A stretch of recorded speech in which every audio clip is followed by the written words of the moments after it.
Salutations and welcome.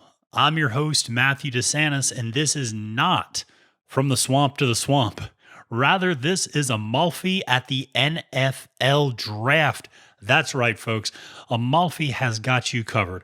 I might talk about politics on a weekly basis on my podcast, From the Swamp to the Swamp, but I love sports. And I'm not the only one at Amalfi Media who does.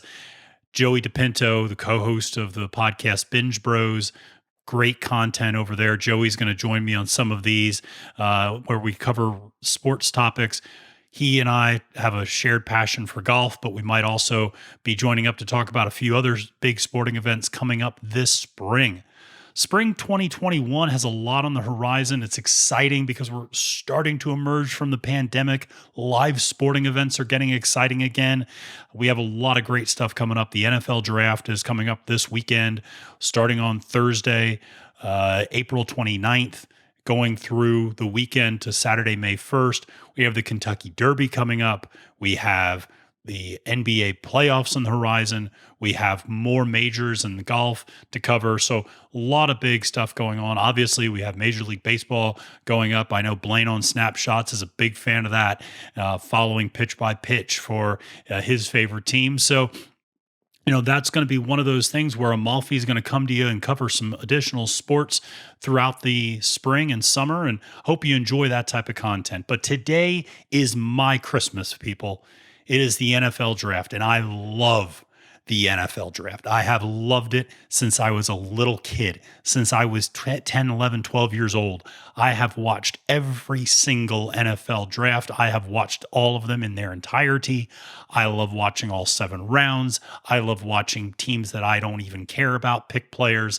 And I'm going to talk to you a little bit about why I have this deep passion. But this is my Christmas, to the point where my friends and my family members will text me on the days leading up to the draft, asking me for my insights. They know I'm the kind of the resident expert on the NFL Draft, but also just wishing me a happy Christmas, basically, because they know this is my happiest time of year. So I love the NFL Draft and look forward to talking to you about it today, because I think this is a really interesting NFL Draft that we have in 2021. Not only because the player analysis is a little bit unique because of COVID and the way it has truncated and changed the college football season, and including a lot of players who opted out entirely from playing in the 2020 college football season. But also, it's just an unusual group of elite draft prospects at the top of the draft leaderboard. And we'll kind of talk about that a little bit on this episode today. So getting you prepared for the NFL Draft that's coming up. As I mentioned, the draft's starting on Thursday, April 29th. The first round is Thursday night. Then Friday night, April 30th, is going to be rounds 2 and 3. And then Saturday, May 1st, is going to be rounds 4 through 7. And you can watch the NFL Draft on either ESPN or the NFL Network. I usually flip back and forth between the two in my own coverage, just based on who I like listening to at different times and who I think is doing a better job doing the analysis. But they both have great people on both networks. So why do I love the NFL Draft, and why do people, and because I'm not the only one, why do millions of people enjoy the NFL Draft? And I think it's a really interesting phenomenon. And as I mentioned, my love of the draft goes back to the early 1990s.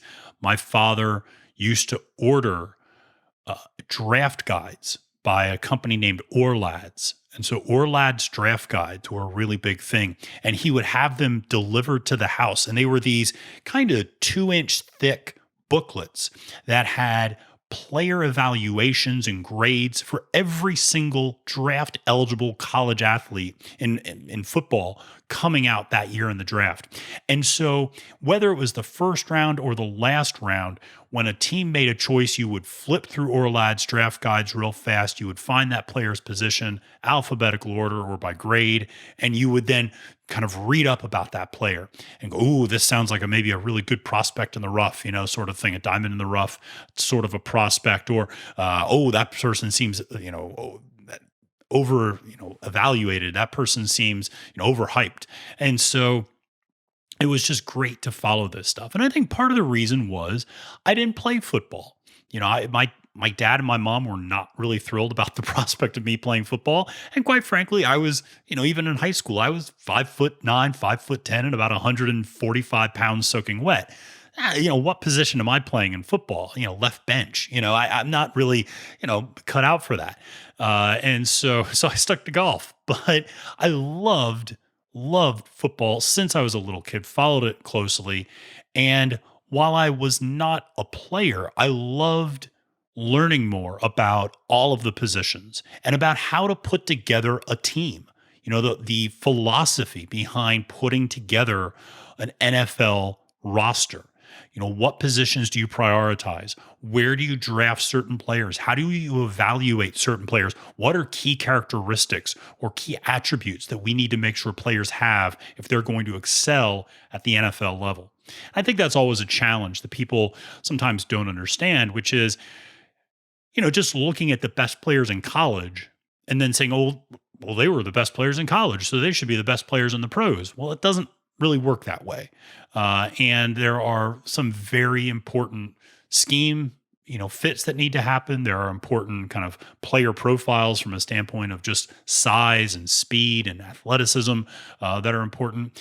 And then also, if it was just the best players in college and then just go to the pros, then, basically Alabama and Clemson's entire team would just, you just draft them in the first and second rounds and be done with it. And while there are going to be a lot of Alabama and Clemson players selected, there are a lot of players from smaller schools like North Dakota State and Tulane and, all over the country that are going to be selected in the first round this year that the casual college football fan probably has never heard of. So, I think that's the exciting part, is finding these players who maybe have been overlooked in college, maybe even were overlooked in high school, but they have a profile that is capable of playing at the highest level. And that's exciting. But I also am a Philadelphia Eagles fan. I'm sporting the Eagles green here. I got my Eagles polo, in preparation for the draft. I can't shy away from the fact that I am a hardcore Philadelphia Eagles fan. And when you are a fan of a franchise like the Eagles, and I would probably throw in a franchise like maybe the Detroit Lions or the Chicago Bears, franchises that seem to always be down on their luck, the NFL draft is that hope for the future. It is that desire of getting better, finding that prospect, finding that elite player who's going to transcend your team's annual mediocrity and take you to the playoffs and take you to the promised land and take you to the Super Bowl. And, just a few years ago, we actually saw that with the Eagles. The Eagles were drafting very high in the NFL draft, were drafting second overall, had several mediocre seasons to bad seasons. And they drafted Carson Wentz, second overall from North Dakota State.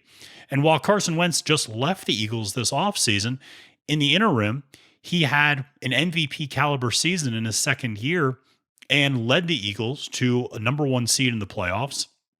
And because of that, his backup, Nick Foles, was able to navigate the Eagles to their first and to date only Super Bowl.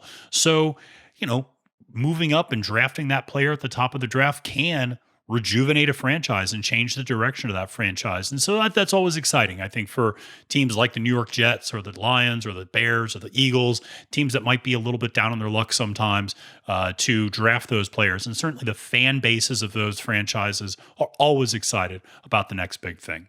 So now the interesting part is that the NFL draft, when I was growing up, used to be just Saturday and Sunday. So Saturday was rounds 1 through 3 and Sunday was rounds 4 through 7. It was an all-day affair. You would just sit in front of the couch starting at like noon until like 8 o'clock at night. And then you'd wake up the next morning and you'd go from like 11 a.m., I want to say, to about 6 p.m. for rounds 4 through 7. A few years ago, they made the change, moved it to prime time to make it more of a television broadcast. While it took a little getting used to, I actually now kind of like it. I like that Sunday is open and free, so I actually get to get outside a little bit over the weekend. And it's a nice way of kind of spreading things out. It's just round 1 on Thursday night and then rounds 2 and 3 on Friday night before drafting rounds 4 through 7 on Saturday. So like I said, new format this year, or not just this year, but in recent years, and always exciting to, see the prospects that are coming out and potentially transcend and bring your team a Super Bowl championship. So let's talk a little bit about draft strategies. So, in general, I think for those of you who might be casual NFL fans who are following the draft or who just maybe follow the draft even after the fact, who might not be watching it live, but will, follow it on your phone maybe, or you'll get an alert when your team drafts someone, or you'll read it the next day in your kind of local newspaper or, ESPN site or something like that. I think there's kind of an interesting thing to think about in terms of strategies for the draft. And the first is thinking about prioritizing positions. So, what are the positions that are important to prioritize in the NFL? And I think you're going to see this really play out quite in real time in this 2021 NFL draft. I think there is without a doubt that the position of quarterback is the most important position in all of professional sports. And that is the number one position. If you have the opportunity to draft what you believe is a franchise quarterback, you have to do that. And that comes above everything else. And so quarterbacks will always be prioritized above all other positions. And even the third or fourth or fifth best quarterback is probably going to be rated above maybe even the first or second wide receiver or offensive lineman or defensive end, a lot of these other positions, because the idea is if you don't have a quarterback in the NFL, you got nothing. You got nothing. And so if you don't have a quarterback in the NFL, you are probably at best, even if you have a great team around that mediocre to poor quarterback, you are at best an 8-8, 7-9, 9-7. You're stuck in mediocrity. Maybe you make the playoffs once in a while. Maybe you just miss it every once in a while, but you're in that middle ground. And when you're in that middle ground, it means you're drafting 15, 16, 17. You know what? You're not going to get an elite quarterback prospect there. You need to be at 1, 2, 3. You need to be in the top 5 if you're going to get your elite quarterback prospects. So what do? Well, in the NBA, the National Basketball Association, you start tanking. You start losing games on purpose so you can get, a draft pick at the top of the board. You don't see that in football. But what you do see are a lot more trades on draft day. So sometimes trying to trade up to get that quarterback. Certainly that's something the Rams did several years ago with Jared Goff. I mentioned the Eagles did that with Carson Wentz. We even saw this year the San Francisco 49ers moved up to the number 3 spot where they are likely to draft a quarterback because they know that that's their future in terms of the franchise. So, quarterback's always the number one position. So if quarterback's the number one position, then the next 2 positions are kind of a tie between offensive tackle and defensive end, because it's about either protecting the quarterback or getting to the quarterback. So if you already have your franchise quarterback, then you want to make sure that person's protected. You want to make sure you have good players on your offensive tackles to keep the edge rushers from getting to your quarterback and potentially hurting them. So that's always a priority. Now, if you have good tackles, then you want to get to the other team's quarterbacks. That's why defensive end is so critical. I think the next 2 positions, again, kind of go hand in hand. A lot of times teams will then prioritize cornerback or wide receiver, so kind of a defensive back or wide receiver. Those are, increasingly the NFL is a passing league, and so therefore having dynamic wide receivers and having great defensive backs and cornerbacks who can guard and defend those wide receivers is all that much more critical. Then you start coming down into less prioritized positions. So things like offensive guard and center, linebacker, running back, safety. Those are positions that are, tight end. Those are positions that are just not as highly prioritized. You might have very, very good draft prospects. For instance, you might have an outstanding, and there are actually a couple outstanding linebacker prospects this year. Micah Parsons from Penn State is among one of them.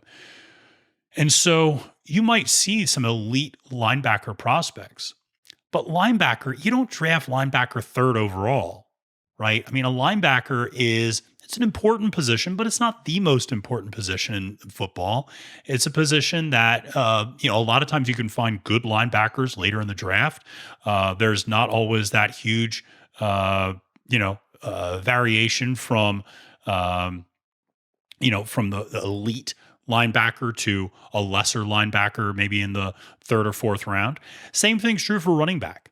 That's an interesting one. I actually don't think there's going to be a running back selected in the first round of the draft this year. Nadjay Harris and Travis Etienne from Clemson or from, I should say, Alabama and Clemson, respectively. Those are the top two running back prospects coming out. I don't think either of them is going to get, if they do get picked, it'll be 30, 31, 32, kind of very tail end of the first round, likely second round. And the reason for that is running backs are kind of a dime a dozen, and linebackers are kind of the same way. There's a lot of them out there, and there's not a huge gap between your very good linebackers and your pretty good linebackers. And the same thing's true for running backs. You do have elite players in both of those positions, but again, just you can find really successful and elite players in both of those positions later in the draft. You don't need to grab them right at the top of the draft like you would a quarterback. It's everybody likes to point to Tom Brady. Oh, Tom Brady was, all these teams, they're so stupid. They passed over Tom Brady, until the sixth round. Okay, show me all the other sixth round quarterbacks that are doing well. You have one. And this is the point where I always push back when people go, oh, the NFL draft is all just a crapshoot. People don't know what they're talking about. Look at Tom Brady. Okay, that's kind of the exception that proves the rule. Show me all these other sixth and seventh round quarterbacks that have been so successful and had Hall of Fame careers in the last, 30 or 40 years. There aren't any. If you look at the quarterbacks who are the most successful, they're all first round and second round draft picks. Drew Brees, who just retired, second round draft pick out of Purdue. And this was a guy who was undersized with a small arm coming out. So, even guys who were, might have had some knocks on them, like a Drew Brees coming out of college, were still second round picks. A lot of the elite prospects out there, Patrick Mahomes, Deshaun Watson, Carson Wentz, Jared Goff, Matt Stafford. You go down, you start talking Aaron Rodgers, you talk about all these quarterbacks. Guess what? All first round draft picks, people. So, clearly somebody's knowing what they're talking about, and clearly they understand how to evaluate quarterbacks. So it is something that I think there's a kind of a popular pushback that is a bit of a misperception there. So again, it's interesting to see how your teams prioritize positions. So, if you're sitting at home and you're going, gosh, our team really needs a safety, and I know, for instance, the Carolina Panthers and the Atlanta Falcons both really need safeties this year. Let me tell you something, folks. Neither team is drafting a safety in the first round because you just don't need to. And there aren't really elite safety prospects that are worthy of that high of a pick. So you wait, you pick other positions, you pick the best players that are on the board, and then you eventually figure it out later, and you'll get your safety in the second or third or fourth rounds. But again, it's just a very different priority. So I think a lot of times fans will get excited because they'll say, oh, we need a defensive end, or we need a wide receiver, or we need a linebacker, we need a running back. Okay. You'll get those positions, but you might not get them in the first round. And a lot of times in the first round, you're being focused on quarterback, offensive tackle, defensive end, cornerback, wide receiver. Those are really your bread and butter positions that you're going to focus on, because that's where those elite prospects are so much more dynamic than your less elite prospects. So that's a little bit about prioritizing different positions. And then the other draft strategy is the old adage of, do you draft the best player available versus do you fill a need? Now, I just talked a little bit about this, but what I mean by it is, let's say you're sitting there at the 10th pick of the draft, and you say to yourself, man, we really need an offensive tackle. And we think there are two offensive tackles who are just outstanding. But then after that, there's a little bit of a drop off. And we don't really think the next offensive tackle is good until maybe the 20s, until maybe, somewhere picking in, between 20 and 29. And so, but what happens is now you suddenly are sitting there at 10. Now, let's say what happens if your top two offensive tackles are taken? Well, if you prioritize a position, now you are putting yourself in a place where you might have to reach for that player to say, well, geez, our top two choices, because we prioritize wanting to get an offensive tackle, our top two tackles are out. They're already been selected. The next tackle is really not as good, but we really want to tackle, so we're going to draft this guy. And you would be amazed at the number of teams that do that. It's stunning, and really surprising to see just the amount of teams that will prioritize a position and will draft guys who are not nearly as good because the other players they had ranked above them have already been taken. And so they are willing to drop down considerably in talent just to satisfy that position. Okay. You'll see that the Raiders do that a lot of times. They really prioritize speed in a lot of cases. And so, in wide receivers and so in skill position players. So a lot of times you will see the Raiders kind of making curious picks a lot of times and maybe picking guys sooner than they should. If they just waited, they might have been able to pick them later. So that's always a challenge. But by doing that, you're skipping over some very, very good players who might be worthy of that, let's say 10th pick, but just aren't at the position that you want. And so do you draft the best player available? You go, well, geez, the best player available on the board's a wide receiver. Well, maybe we already have 2 really good wide receivers. Well, guess what? Maybe you should have 3 really good wide receivers. There's nothing wrong with that. I mean, some of the best picks in recent years have been those picks that have been made at the time when you go, well, geez, that's not a need for them, but they selected the best player available. I mean, maybe the best classical example of this is when the Packers years ago drafted Aaron Rodgers. Aaron Rodgers fell, he slipped a lot further than people thought. The Packers already had Brett Favre, who was still playing at a high level, but they drafted Aaron Rodgers. And people made a big deal about this. But guess what? A couple years later, Brett Favre, starts to drop off a little bit.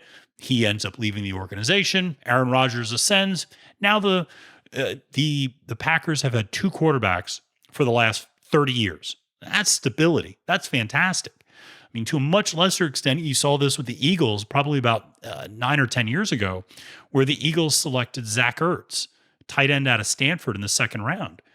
And it was kind of a curious pick because the Eagles had a pretty good tight end in Brent Selleck at the time, but still chose Ertz with a pretty high pick in the 2nd round. And one could say, I don't know about that. That doesn't make a lot of sense.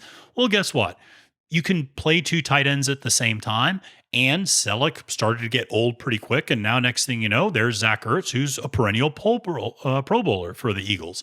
So there are those times where you just have to select the best player available. And it's not always about filling your biggest need. Now that said, if you are that fictional team that I mentioned that's sitting there at 10 and you go, man, we really wanted an offensive tackle, but our top 2 tackles are taken. Our next best tackle we don't think is good enough until they get picked in the 20s. Now, what you could do is trade back. What you can do is find a team that wants to trade up to that 10 position. You could trade back maybe to the late teens, maybe even into the early 20s. And then you could draft that offensive tackle at 19, 20, 21, sometime around there. Okay. And by doing that, you would pick up additional draft capital. The team trading up would give you additional picks, and that could be used to select, obviously additional players. So there's some strategy there. But again, you'd be amazed at the amount of times that teams will reach for a position rather than just let the draft board fall to them and go, listen, this is the best player on the board. This person happens to be a defensive tackle. So be it. We might already have 1 or 2 good ones on the roster, but a 3rd or 4th one having, that sort of flexibility is a good thing.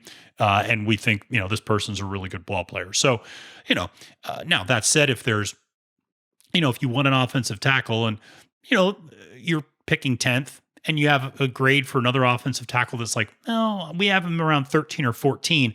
Picking that person at 10 is not the end of the world. You're not really reaching that much in those cases.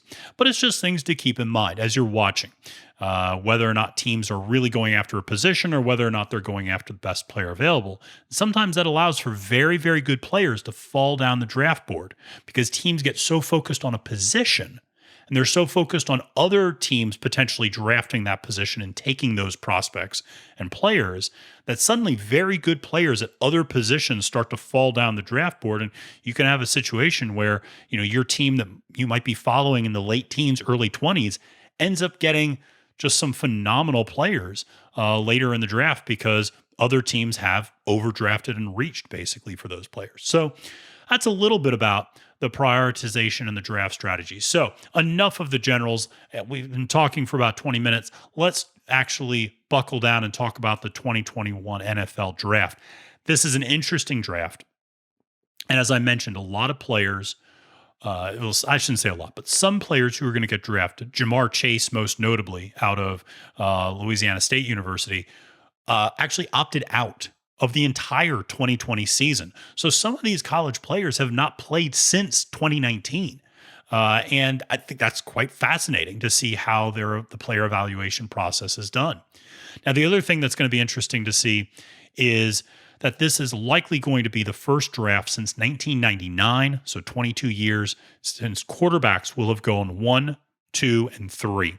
So you expect to see quarterbacks go first, second, and third. In 1999, it went Tim Couch, Donovan McNabb, and Achilles Smith. Obviously, only one of those three really panned out in terms of Donovan McNabb, leading the Eagles to at least a Super Bowl appearance and several playoff appearances. Tim Couch and Achilles Smith had pretty lackluster careers. Dante Culpepper was drafted in that same draft as well, had a pretty good start to his career, but was never kind of a long-term great quarterback. But we're probably going to see it this year. We're certainly going to see Jacksonville with the number 1 pick select Trevor Lawrence, the quarterback out of Clemson. The New York Jets, who seem to perpetually be looking for a quarterback, have moved on from Sam Darnold, who they drafted in the first round several years ago. But the Jets are likely to select Zach Wilson, who's the quarterback out of BYU. And then it comes to the third pick in the draft. And this is when things really get interesting because nobody's sure who San Francisco is going to select. Everybody at least is 99.9% sure they're going to select a quarterback. The question is whether or not they select Justin Fields from Ohio State or Mac Jones from Alabama. That's the juxtaposition. And depending on which way they go, there are a lot of the domino effects that could then kind of fall from there. There are a lot of ripple effects from that. And so other things could take place. Other teams might move up if they really like the player that San Francisco decided not to select. And so it'll be interesting to see. The fourth pick is the Atlanta Falcons. Now, here's the interesting part. The Falcons have a pretty established veteran quarterback in Matt Ryan. But Matt Ryan's, he's not a spring chicken anymore. He hasn't been that great in recent years. They have wonderful offensive weapons in Julio Jones and Calvin Ridley. So they should probably be a better offensive team than they are, although they do have problems on defense as well. But it'll be interesting to see how the Falcons go because there is a world in which the Falcons pick a quarterback fourth, which would be incredibly unusual and historic from a standpoint of the first 4 teams all selecting quarterbacks. So, do the Falcons select their next quarterback? Even if Matt Ryan's their quarterback this year and next year, do they still pick a quarterback to be that heir apparent with the fourth pick? Or do they pick their best player available, which is probably Kyle Pitts, who's the tight end / wide receiver / just offensive weapon from the University of Florida. Penei Sewell, who's an offensive tackle, might also be selected there. Just depends on which way they want to go. Then you see the Cincinnati Bengals come in 5th. The Bengals are, they drafted Joe Burrow last year, the quarterback from Louisiana State. They drafted him 1st overall. So they have their quarterback of the future. I would imagine that if he's available, they're going to select LSU wide receiver Jamar Chase. That would be a great fit with Burrow. He's a guy that played with Joe Burrow at LSU. And so a dynamic playmaker on the outside really would give Burrow some great protection or, great security blanket to throw to. Obviously, if they want to try to protect him, depending on how they feel about their offensive line, they might go that direction too. But I think Chase is probably the pick. And then you have Miami at the number 6 pick. That's interesting. Do they go with a wide receiver? Do they go with Sewell, who's, if he falls to them? Again, they have a young quarterback in Tua Tagovailoa. And so, they have a young franchise quarterback. Do they build a nice offensive line around him to protect him? Do they give him an offensive weapon in terms of a wide receiver or a tight end? We'll see.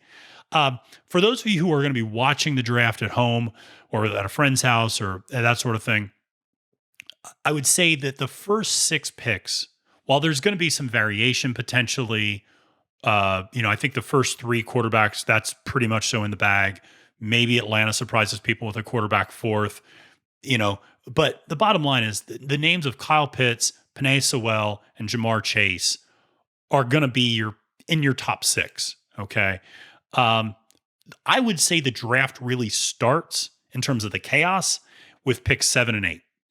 The Lions and the Panthers, who have the 7th and 8th picks respectively, have both indicated that they're open to trades. And that means that mock drafts at this point are just pointless. I mean, because people always come out with mock drafts. I love Mel Kiper Jr., love following his mock drafts. And so, Todd McShay and all these other draft nicks, it's always fun to follow those mock drafts. But trades gum everything up. And so when you start talking about the trades that could take place, suddenly somebody trades up to 7.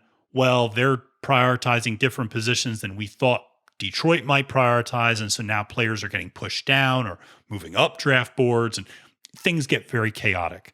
So I think the first 6 picks will probably be pretty straightforward, pretty by the book. I would imagine at picks 7 and 8, that's where chaos starts to happen. That's where you start to see, do the New England Patriots trade up to get a quarterback? Do they trade up to get a guy like Trey Lance, the quarterback out of North Dakota State? Or do they trade up to get Mac Jones if he was not selected by the 49ers? Or Justin Fields, again, if he's not selected by the 49ers or the Falcons. So is there a quarterback who slips a little bit?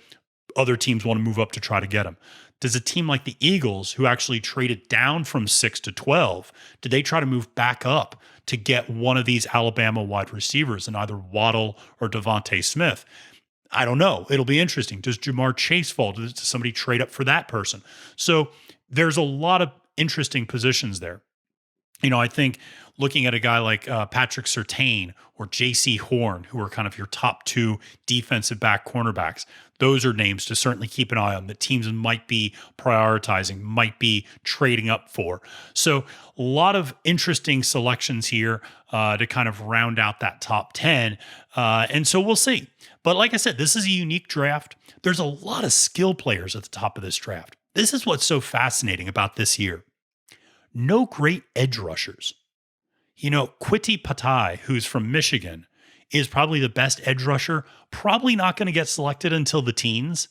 That's really unusual. Typically, edge rushers, defensive ends get selected, sometimes first, second, third overall. To see a non-elite edge rusher, it's just a really limited crop of good edge rushing talent coming out this year. Also, limited offensive tackles. You heard me mention Sewell, but outside of that, even most of the offensive tackles that are highly rated project to be guards at the NFL level. They're not quite fast enough. They're not quite big enough. Their arms aren't quite long enough. There's a lot of questions about, can they hold up and actually play tackle in the NFL? Well, you're not going to spend your 4th, 6th, 7th, 8th, 9th pick in the draft on an offensive guard. That's a low priority position, generally speaking. So again, kind of an interesting year in that you don't have a lot of edge rushers or offensive tackles. So therefore, a lot of wide receivers are going to get chosen. A lot of defensive backs are going to get chosen. A lot of quarterbacks are going to get chosen. There's going to be at least 5 quarterbacks in that first round. So again, Trevor Lawrence from Clemson, Zach Wilson from BYU, Mac Jones from Alabama, Justin Fields from Ohio State, and Trey Lance from North Dakota State. Those are your 5 quarterbacks that you have to remember, because where they go is going to really determine how this draft ends up playing out. So the other big thing, like I said, probably no running backs taken in the first round. Nadjay Harris and Travis Etienne from Alabama and Clemson, respectively, are going to be your top 2 running backs selected. So if your team needs a running back towards the end of the first round, those are some names to keep in mind, or certainly beginning of round 2.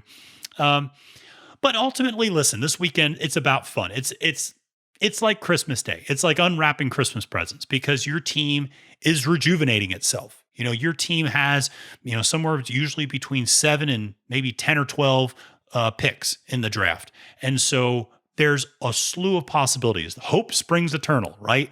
And so there's always the possibility for new players, and that's exciting. And so certainly seeing how these guys play out, it takes years to evaluate how effective a draft is. And while there will be those initial snapshots, oh, this is a great draft, or oh, this person didn't know what they were doing, a terrible draft for this team. Listen, gotta watch how they play out on the field. And so much of this is so dependent on fit, on coaching, on injuries, on depth, on the organization, and on even just player commitment. And that's the thing that I think a lot of people don't understand is that a lot of these guys are playing football for their livelihood, but they aren't necessarily fanatics about the game of football. It's just they were blessed with extraordinary talents. And at a young age, some coach or mentor pulled them aside and said, you have the opportunity to go to college for free because you can play this game really well.